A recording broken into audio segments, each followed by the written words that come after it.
جب ہم اس استاد کی عزت کرتے تھے، اس ٹیچر کی عزت کرتے تھے، اس کے جوتے پالش کرتے تھے، اس کا خیال رکھتے تھے، اس کی قدر کرتے تھے، اس کے سامنے ہاتھ جوڑ کے کھڑے ہوتے تھے اور اس کے چہرے کو محبت سے دیکھتے تھے، اس وقت وہ استاد ہمیں علم دیتا تھا اور ہم اچھے مرتبوں میں پہنچتے تھے، ہم اچھے انسان بنتے تھے، ہم اچھے شہری بنتے تھے۔ آج ہم نے استاد کو صرف یہ سمجھ لیا ہے کہ یہ پیسے لے کے ہمیں علم دیتا ہے، اس کو ایک کمرشل ایکٹیویٹی کے طور پہ سمجھ لیا ہے، اس لیے ہمیں استاد کی قدر نہیں رہی، استاد کی عزت نہیں رہی، اور اس کا نتیجتاً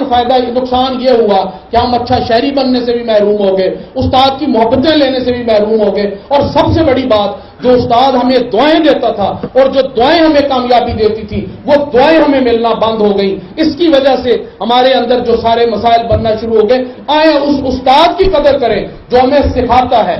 جو اقرا کے بعد ہمیں علم سکھاتا ہے، اس استاد کی قدر کریں، اس کی دعاؤں سے انشاءاللہ ہم کچھ بن جائیں گے۔